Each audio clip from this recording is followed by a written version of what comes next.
Welcome to The Last Breakfast. Please enjoy the video.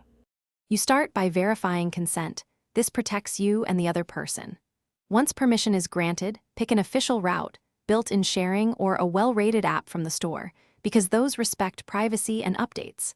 Now enable the phone's general location settings and connect to Wi-Fi or cellular data so positioning can work. Also make sure the device has a passcode and that you have account access if you're using family sharing.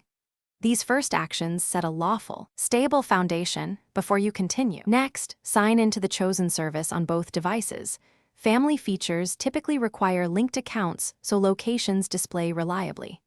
Once signed in, open the app or system sharing settings and grant location permission.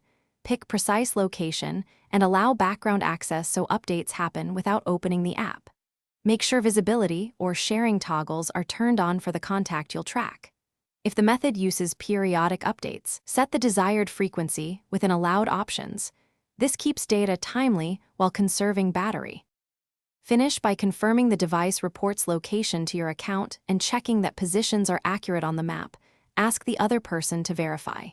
If updates stop, make sure battery saver or app background limits are disabled and that the app has permission to run in background. Once done, periodically review shared access and revoke it when it is no longer needed to protect privacy. If anything behaves oddly, restart the device and recheck account. Sign in before deeper troubleshooting. Thanks for watching. If this was helpful, leave a like and consider subscribing. See you next time.